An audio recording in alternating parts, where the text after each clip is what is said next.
This is the coolest thing I've ever seen. And whoever put this here, put it here for something very special. I'm Casey Anderson. I've been all over the world in the tracks of wildlife, chasing adventure and stories of our untamed planet. From the mountains to the jungle, the opportunity for adventure is endless.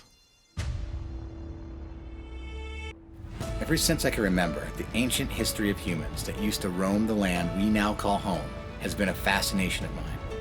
Between 300 and 600 years ago, a band of Shoshone natives called the Tukudika lived and hunted these lands that we now call Paradise Valley, Montana.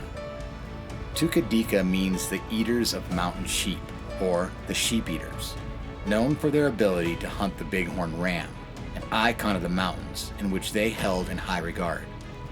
These robust animals were honored for their strength, wisdom, and ability to survive in the harsh Montana conditions. In a way, these animals lived the same lifestyle as the very people who hunted them. Today I'm chasing a 24-year-old story, shared with me by my good friend Ryan Soanes. It was more than 2 decades ago when Ryan and a buddy of his were hunting in these mountains. They stumbled upon what's known as a picture rock. Imagine it like an opening through the side of a mountain, kind of like a little arch. Well, in the picture rock, they found what appeared to be a ceremonial altar, decorated with the skull of an enormous bighorn ram. This area is notorious for Native American traditional stuff. So, I mean, when you told me that story, I know like how much bighorn sheep meant to especially the people that were living in this area. That's what they would eat. That's what they... It's like the sheep eaters, wasn't it? Yeah, lots of sheep eaters in this area. And that thing could be several hundred years old and put there for a reason, you know, some sort of ritual or... I'm suspecting what Ryan found to have some sort of involvement with the Tukudika. But before jumping to any historical conclusions, I want to get my eyes on this skull and see if it appears to be an altar. We'll go along this edge and then it comes up and there's like a little meadow on top. It's a perfect spot to look from. Yeah. Today, Ryan's going to take me out to go look for it. If we find it, I'll bring a team of archaeologists up here to see if we can unpack the story behind it. But remember, this was over 20 years ago when Ryan found the skull. So what are the odds it's still even here? Oh yeah, this looks pretty familiar, Casey. You said you brought the drone. I don't know what your thoughts are of maybe doing some aerial scouting. Riley's going to launch the drone and do some scouting from the air. If we can find it with the drone, we'll make our way across the canyon to it. See where all the bird shit is on the rock right there? Yeah. Right to the right of that. That kind of looks like it could be it. But the hole was only about maybe a 3-foot diameter circle. Yeah, so I'm thinking Riley on that left edge. Yeah, try to go over on the, yeah, exactly. Go over on that side. Oh, see one. This is what you were thinking, though. Mm-hmm. I don't know if you're too high. There's the one down lower I think you might be on.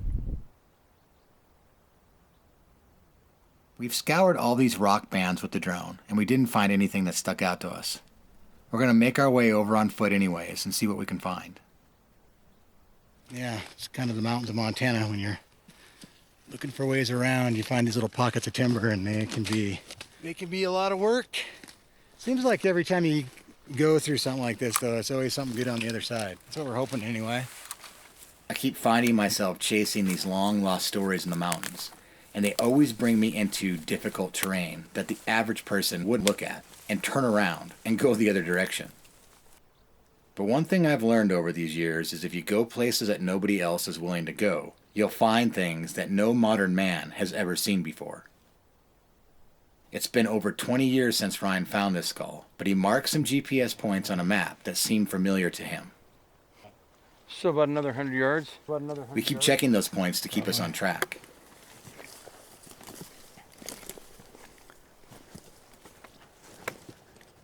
What are these white rock? Look at that up there. Oh, See, there's another window rock. It's hard to see from down here, but it looks like there's a picture rock up there. It's a perfect spot to put a sheep skull, with a perfect view up and down the canyon. It was like after we did it and got there, we were just like, how the did we just do that? Because that's sketchball. That's all fragile. Fragile. it's so fragile. But that's how I imagine it being on a Yeah. place like that. This rock is super sketchy. Before we scale this cliff to get over there, we're going to do one more pass with the drone.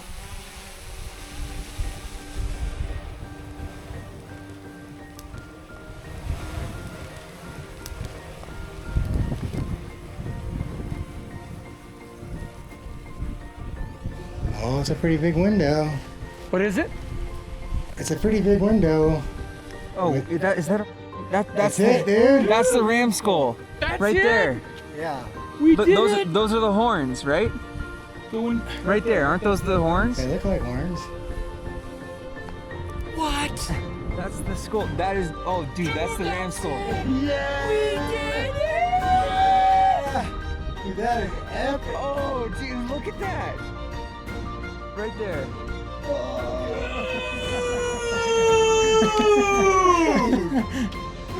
No way. That's the ram skull. It's in such a cool and a sketchy spot. Dude, we scoured this. Casey, Your description of it was like 24 years later, dude. Holy Sandman, I got to give you a shout out because, dude, you and I found this together.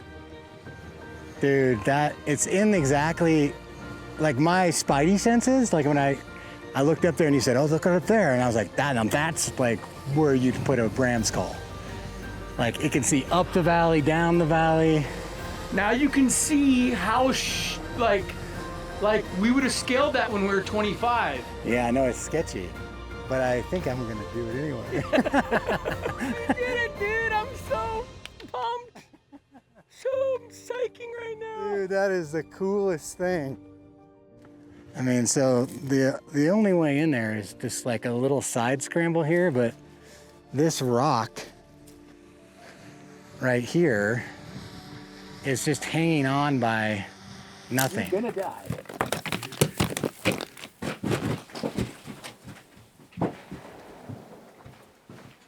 Still rolling. Game over. Use it, it's good, it's attached here. I wouldn't jump up and down on it, but yeah, just hug that, get your body tight and just climb up that sucker. Yeah, you're good there. This is the coolest thing I've ever seen. This is definitely the coolest thing I've ever seen. And I gotta tell you, man, thank you. Thank you for sharing it, man. Dude, it's so awesome. It's, you know, something like this, it's just like spiritual. Like to me, like when it comes to like church and spirituality, this kind of stuff is like, this connects to me big time. And whoever put it here for something very special. This is like some ritual, some super spiritual connection to nature. Old ass ram head too. Oh. Wow, man. Yeah, so I mean, look at that. dude, there's something spiritual about this. Yeah, I mean, this meant something. There was probably feathers. There was probably a bunch of other things that were associated with this over time, and the only thing that remains is that skull.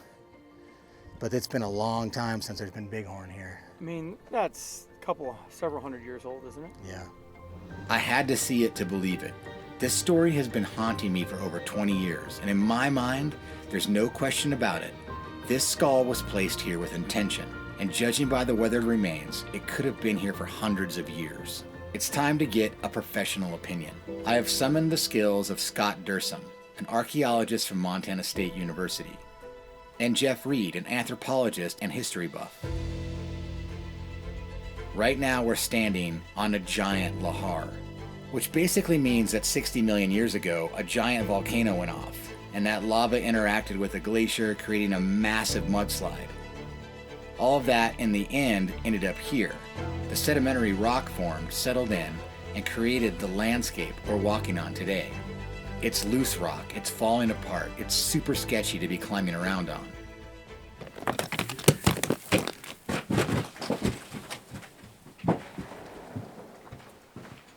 Still rolling. So this is the route we took last time. You can see if you fall there, it's game over. Yeah.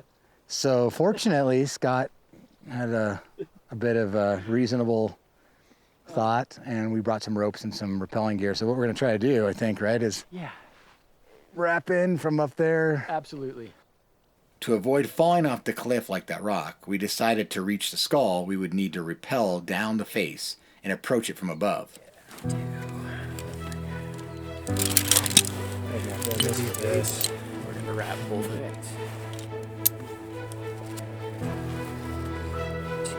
Clock out at like 160, 170 somewhere around. That way you can anticipate.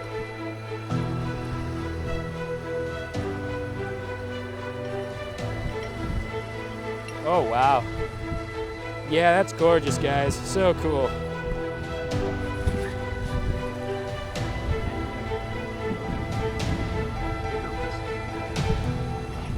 So neat. Wow. Rappelling nearly 20 feet, we set up on a small ledge, and there it was, the ram skull. So that was a pretty amazing way in here, huh? Yeah, that was a daymaker in itself. This is incredible. I mean, the site's amazing. You can see the view you got here. This So did tell not me, what's fall. your first impression of this? Well, beyond a doubt, cultural. There's no way an animal could have fallen off or trampled out here and randomly died within this sort of situation. This is absolutely ceremonially placed. Ceremonial, ideological, clearly associated with the importance of the site.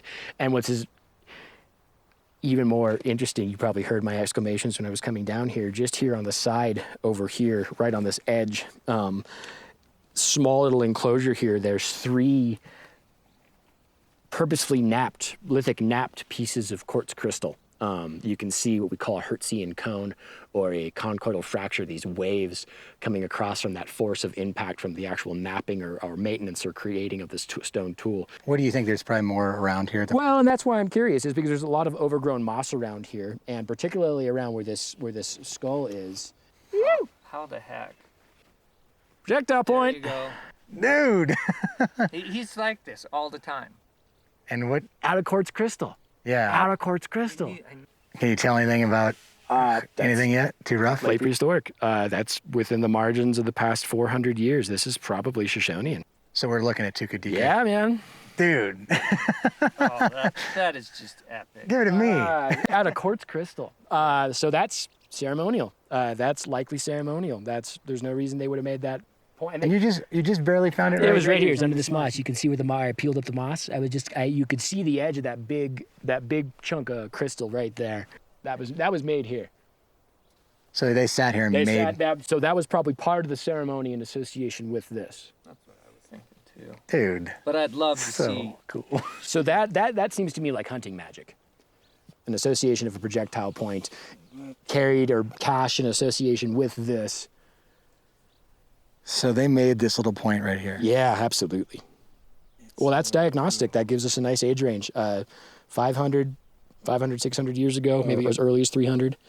So 300 to 600 years old. Yeah, this is the later stage. And for the degradation of this skull, it fits perfect as well. Based on the style of projectile point Scott found, he's estimating this could be anywhere between 300 and 600 years old. So considering how old these are, I mean, currently right now, 2024, 600 years ago, we're looking at 1424. So when did Columbus set sail? 1492. 1492. So this is before the earliest known colonizing efforts in the New World.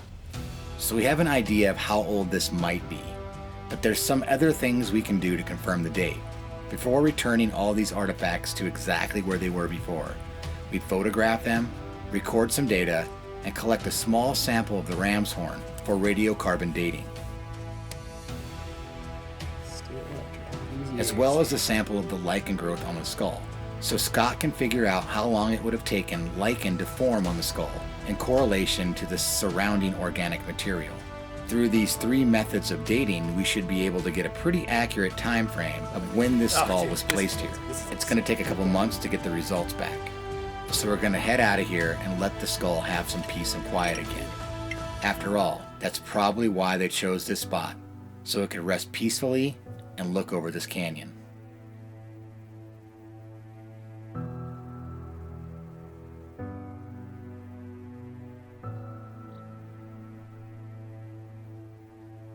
We We got the results back from Scott, and the test confirmed that the skull was placed here after the Revolutionary War near the turn of the century, almost 300 years ago. While this is an amazing discovery, knowing its story brings me into a deep sadness. The person who placed the skull here, they had no idea what brutality and horrifying life changes were about to happen. This person's children would have been the first of the Native Americans to end up confined to reservations. The skull laid here, hidden from the world. Its secrets died with the one who placed it here. Until now, as I reveal its story through modern technology that they never could have ever dreamed of. The temptation to bring the skull and the projectile point home so I can selfishly cherish it for the rest of my life is overwhelming. But there's a warmth and happiness that comes over me as I think about it still resting where its keeper so thoughtfully placed it. It will breathe the powerful winds and slowly return to the earth as it erodes, tumbles, and shatters at the base of the cliff, completing its role in the circle of life that's been on pause for the last 300 years as it sat on its lofty perch, watching over the sacred land. Its time of glory, perched on that pinnacle, will end as all things do. And I know that's where it belongs.